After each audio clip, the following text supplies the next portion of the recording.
All right, everyone, welcome to another episode of the Woman Angler and Adventure podcast. Really excited about this one. We featured a lot of amazing adventurers on the show over the years, and this one just might top it off as one of the most extreme, I think, by far that we've gotten to meet. So I want to welcome our special guests, Jenny D'Anthony and Anna McLean from United Row. Welcome to the podcast. Thanks so much for having us on. Yeah, my pleasure. So let's just kind of start introducing yourselves to the audience. I don't know which one of you wants to start first. We'll go with Jenny.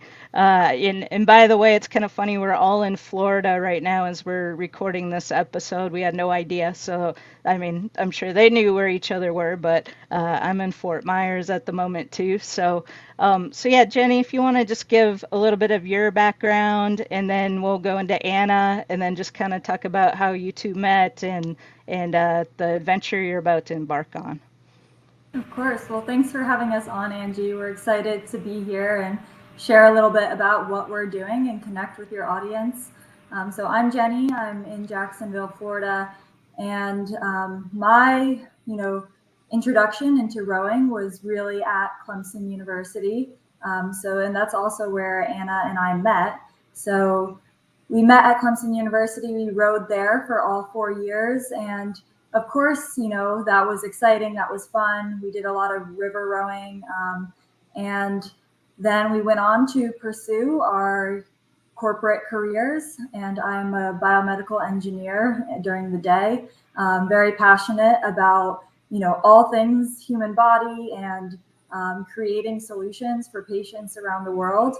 But outside of work, I have other passions as well, and love to lead an active and adventurous lifestyle. So Anna and I have always been, great friends since Clemson University, and have found ourselves doing all sorts of adventures. But it wasn't until, 2 years ago that Anna had reached out to me with the wildest idea I could possibly think of, and that is rowing across the Pacific Ocean. So she can speak to her, prior experiences as well in ocean rowing. But for me, this is something new. This is something exciting. I definitely enjoy rowing, but ocean rowing is a whole new ballgame. It is really those conditions that make it something else. You're facing 60-foot waves, 40-knot winds, and that's what makes it truly the world's toughest row. So we're really excited to be here and share a little bit more about our adventure. Awesome. Yeah, Anna, if, give us a little bit on your background and how you came up with this idea. Yeah, so Jenny covered a lot, which is great, but you might already be able to tell I have a bit of an awkward accent. So I'm originally from England, and my mum is American, my dad's English. So growing up, I've had what I call the best of both worlds. So in England, though, I live in the middle of the countryside. That's where I grew up, and we were so far away from the ocean and the beaches and anything water sport related. But in England, I did manage to watch my brother row quite a lot of the time. So I would spend my weekends on the riverside in pouring rain, just watching him. And I finally had the opportunity to try it for myself. So that being said, I came to America, and I rowed at Clemson with Jenny, and then asked myself, what is the furthest somebody can row? So now I'm super grateful to have rowed across the Atlantic Ocean. And that was with my brother. It took us 43 days, 15 hours, and 22 minutes. And then now we're about to conquer Jenny and I's dream of rowing across the Pacific, and a little bit closer to home this time, being in Florida. So. Yeah, so wow, that's amazing. So many things to talk about here. So many challenges that I think a lot of people wouldn't think about. But let's talk a little bit, just to start, about this specific endeavor. So, obviously you have to do a lot of planning for something like this, because it's, let's see, 2,800 miles, 60 full days. So talk a little bit about some of the things that go into what you have to think about. You can't just hop in a boat and start rowing and expect to make it across the Pacific Ocean. So talk about some of the things that you have to pre-plan for, and then maybe some things that people might not think about. So planning is obviously essential. It's not like we're signing up for a 5K or a marathon. There's so much more that goes into it, and so much that we're learning along the way as well. Having Anna's previous experience has been invaluable. She's rode the Atlantic and has a lot of those connections and knows, exactly what we need to do to be successful to get to the start line. But even so, it is constantly moving. We're constantly, preparing in new ways. One of the main things we're working on now is getting our boat, equipped for the crossing. So our boat, it's about 16 feet long, but it is our home. It is our life raft, and we need to make sure it is fully kitted out. It is safe. It is sound. And we know the ins and outs of that boat as best as we can to make sure we have a safe and successful crossing. So there are a lot of preparations in terms of how we are getting our boat and equipment ready. There's also our physical preparations. We need to make sure we're strong and we're fit and our bodies can handle the toll of rowing in 2-hour intervals 24/7. And then we also need to make sure we're mentally prepared. There's not too much you can do there other than, kind of just think about the challenge ahead, think about the obstacles you're going to face, and try to be as mentally prepared as possible because there will be unexpected things that happen.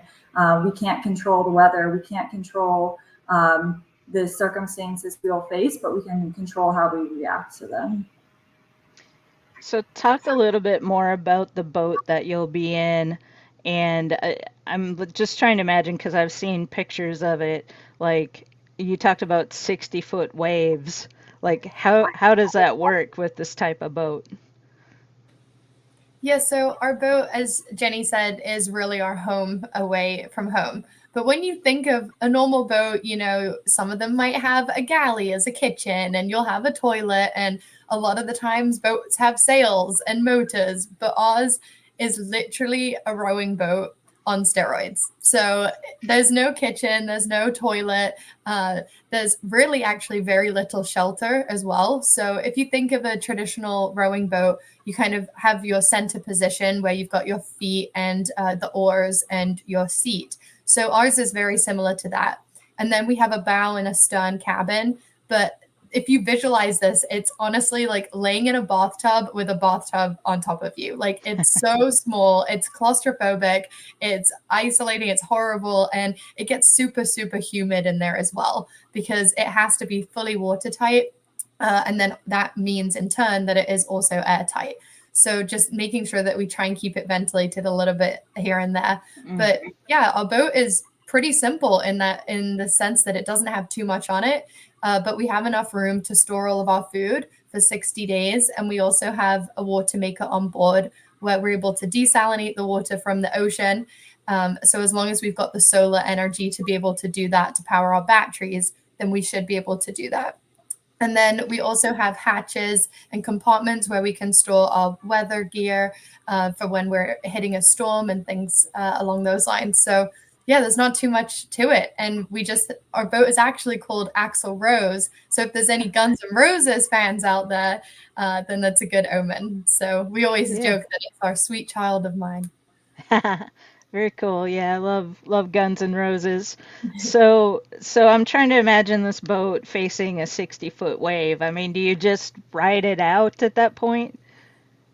Yeah, so we want to keep the boat moving as much as we possibly can. So we'll be rowing, Jenny and I, in about 2-hour shifts. So 2 hours on the oars, 2 hours off, no matter the conditions, no matter the size of the waves, no matter the speed of those waves and the impact on our boat as well.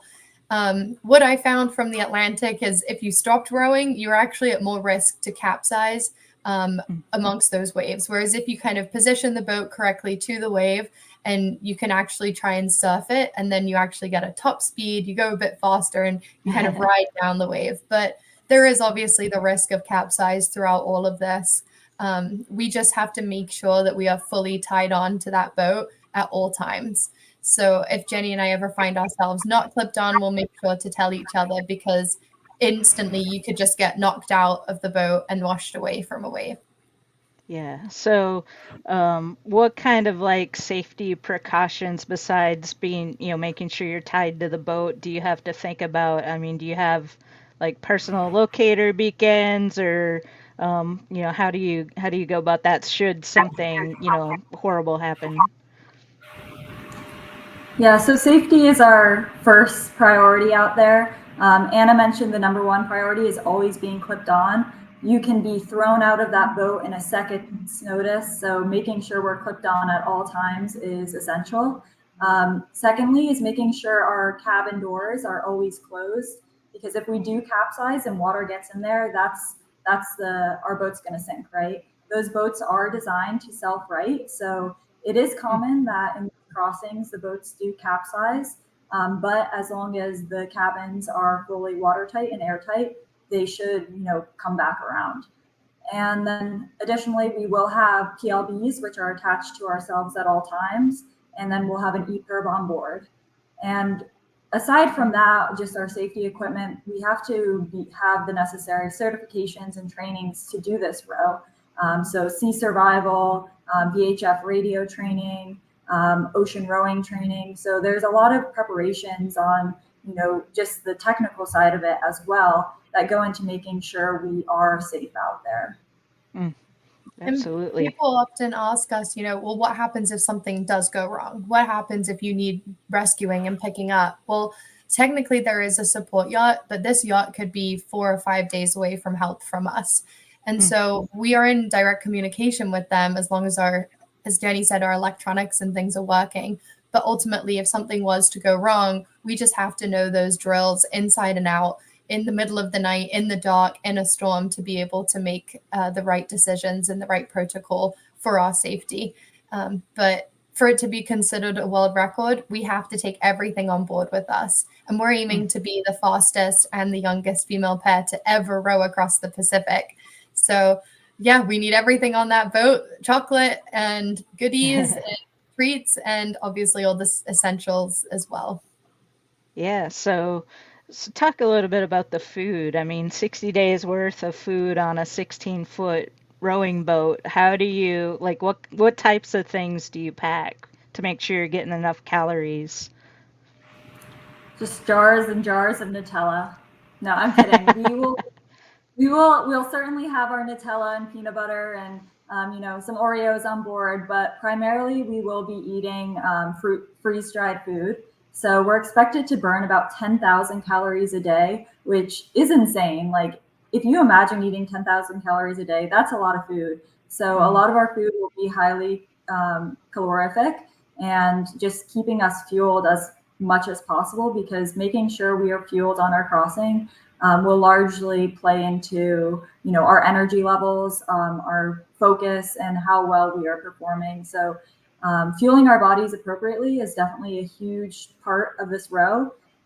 Certainly when you're seasick as well, right? So we're likely to get seasick out there, but we need to still try to make sure we're eating enough calories to fuel our body, and being able to consume that food, when we're out there is important as well. So taste testing it, we've started doing that, bringing our little freeze-dried food to work and popping it open at lunch and giving it a go, and then making sure we feel good, a few hours later, because we really don't want to be out there and the first time we're trying our food is in the middle of the Pacific Ocean when we realize we can't actually digest that food. So making sure we bring a variety is really important as well, and we want to make sure we have everything we might want out there, but obviously weight plays a big factor as well. So making sure it is freeze dried, and then we'll really just be adding our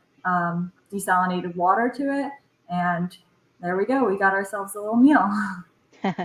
So in the water, you mentioned you have some sort of thing with you that desalinates the water. So explain a little bit what that is, and do you have like backups as well, or how does that work? Yeah, so water maker is actually the heaviest piece of equipment on our boat, but it is the most essential. If we don't have that, then obviously it's going to be a little bit difficult because we'll have to manually pump water. And if you have to manually pump water, actually you're burning and sweating kind of the same amount of water that you're actually getting. So it's a little bit not great. But our water maker is called a Shenka Smart 30. And what this does is it pulls the water in from the ocean and then it spits it out about 7 liters an hour for us to be able to have that purified water. And it does take a lot of energy from our batteries as well.